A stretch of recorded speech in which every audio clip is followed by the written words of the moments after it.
এটা হচ্ছে টঙ্গাবতী টু আলীকদমের দিকে রোডটা গেছে। এই রোডে এখানে এক জায়গায় এসে দাঁড়াইলাম।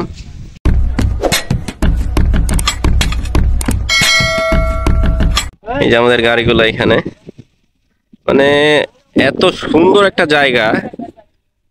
এই যে আমরা একটা ব্রিজের উপরে আছি, আর এইখানে অবস্থাটা দেখেন, পাহাড়গুলা, পাহাড়ের দুইটা সারি, টোটাল দুইটা লেয়ার আছে এখানে। এই যে দেখা যায় দেখছেন, এটা ফার্স্ট লেয়ার, আর ওই যে পিছনে আর একটা করে লেয়ার আছে। আর এখানে মাঝখানে একটা এত সুন্দর পাড়া,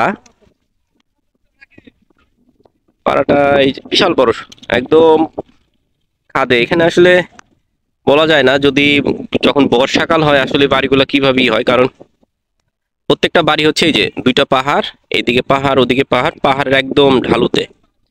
অনেকগুলো গ্রাম এখানে, অনেকগুলো পাড়া আছে, বাড়িঘরও যথেষ্ট। নর্মালি যে পাড়াগুলো হয় তার থেকে পাড়ার সাইজটা বড়। আর এদিক দিয়ে, যে এদিক দিয়েও কয়েকটা পাহাড়ের লেয়ার আছে। আর ওই যে উপরে একদম উপর সাইডে দেখা যাইতেছে না যদিও, ওইদিকে কিছু টাওয়ার আছে, যার কারণে এখানে মোবাইলের নেট পায়। তো আসলে নতুন রোডগুলোতে যাওয়ার এই একটা মজা। যেমন এই যে এই রোডটা আমরা এখন পর্যন্ত কেউ আইছিলাম না, তো এবার যখন আসলাম তখন এই সৌন্দর্যগুলো, আমরা হয়তো আলীকদম ডিম পাহাড়ের ওই রোডে গেছি, বহুবার যাওয়া হয়েছে, কিন্তু এই রোডটা একদম টোটালি নতুন ছিল। এই যে আসার পরে দেখলাম যে আলহামদুলিল্লাহ, মানে প্রচুর ডাউনহিল। যতটুকু রাস্তা আসলাম চেম্বুক থেকে শুরু করে মানে প্রতিটা রাস্তায় ডাউনহিল। আর এই সাইড থেকে একটা রাস্তা আছে, দেখি সামনে যে কি পাওয়া যায়। সুন্দর একটা পাহাড়ি রাস্তা, এই যে বাতাস হইতেছে, মানে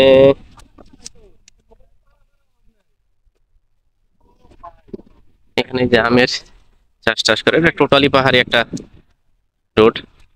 তো এই পর্যন্তই নাকি এদিক দিয়ে আরো উঠা যায়, সামনে রাস্তা আছে। পাহাড়ি রোডগুলো আসলে এরকমই, যতদূর আপনি যাদের প্রয়োজন ওইভাবে রোডগুলো কাইটা কাইটা তারা হাই রোড মানে। তবে এটা খুবই রিস্ক, কারণ হচ্ছে এখান থেকে দেখতেছেন এই যে নিচে একদম পুরোটাই খারাপ। এইটুকুর মধ্যে নাই, হয়তো ওই যে আমের চাষ করছে, এই যে নতুন আম আসতেছে, পাহাড়ি আমগুলো এখন অলরেডি অনেক বড় হয়ে গেছে। এই যে পাহাড়ি ফলের সিজনে আসলে আপনি যে কোনো পাহাড়ের ইয়েতেই, যে কোনো পাহাড়ি অঞ্চলে খুব ভালো ফল হয়। তবে এদিকে খেয়াল করলাম যে এদিকে আমের চাষটা প্রচুর হইতেছে, প্রচুর, মানে একটা বাগান দেখলাম, আমার মনে হয় আমি দেখে নাই, কয়েক একর জায়গা জুড়ে শুধু হচ্ছে এই।